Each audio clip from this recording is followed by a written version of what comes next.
Would it surprise you to know that most sales teams don't underperform, they underprepare? Most deals aren't lost to competitors, they're lost to a lack of preparation. And the good news is that's something that can be fixed. Over the next 8 minutes, I'm going to share 6 proven strategies that you can use to improve your preparation so that you're better prepared and you sell more. I'm Paul M. Caffrey, co-author of The Work Before the Work, and I share the hidden habits elite sales professionals use to outperform the competition. Most sales teams don't underperform, they underprepare, and that's something that we can fix.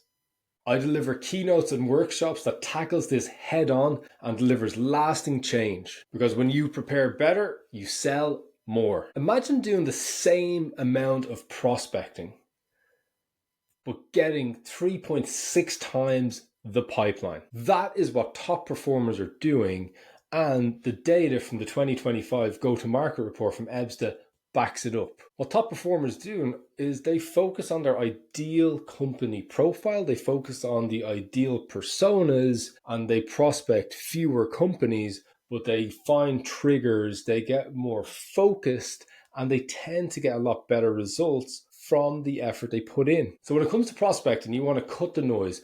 You want to focus on the customers that you can help most. If you take 100 prospects in your territory and you start doing cold calls, you start blasting out email sequences, you start sending out videos, you'll be far less successful than if you simply picked the top 20 of those accounts, looked for triggers, did deeper research, and were able to send messages that were much more compelling because they would speak to problems that people actually have that you can help them with. So if you want to build more pipeline, tier your accounts and reach out to the people you can help most.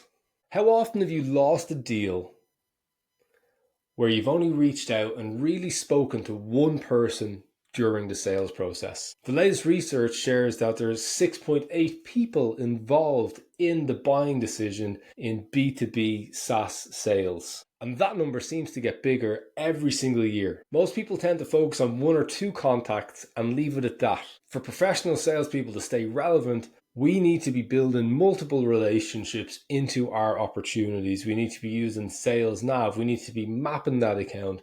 We want to at least have dialogue with 4 or 5 people and find out who are the real champions, who are the real coaches, and who are the real influencers of our deals. Not just having the one contact who maybe brings a second person along and thinking that it's rock solid, when that can change so fast. I must admit, I once had a deal and they said, send me the contract, we want to sign.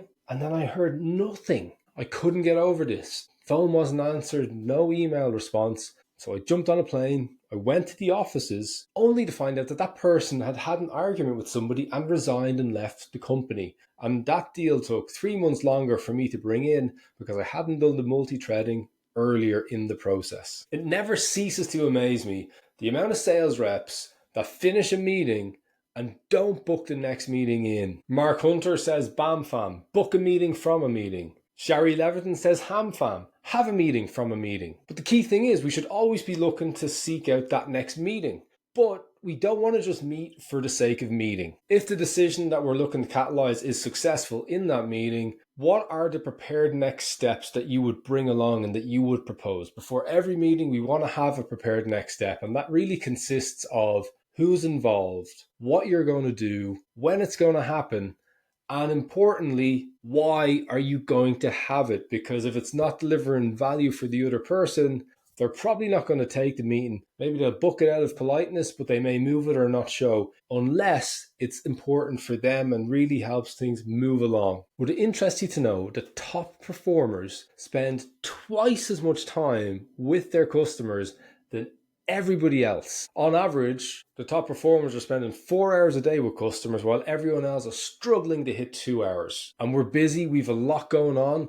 There's always so much work to do. But what's happening now is top performers are starting to master AI, whether the tools are being given to them by their organization or they're going and just finding them and using them themselves. Whether they should or shouldn't is a different issue, but the top performers are using them and they are having their preparation assisted with AI. They are having their follow-up sped up. They are making sure that their notes are captured and they're filled out in the CRM using AI.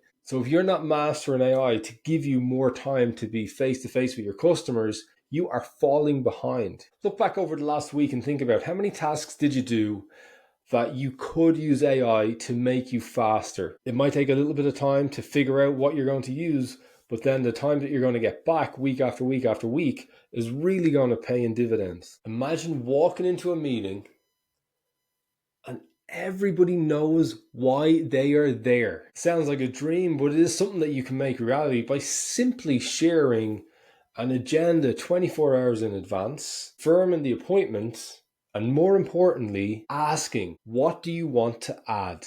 This gives you a clue about what's going to be top of mind and most important for them, and will give you insight into the problem that they have that they think you might be able to help them solve. It creates buy-in, it gets the right people involved, where people may bring additional people to your meeting. And again, the more stakeholders that get involved, the more likely you are to be successful. If you don't know what decision you want your customers to make, how are you going to help them make it?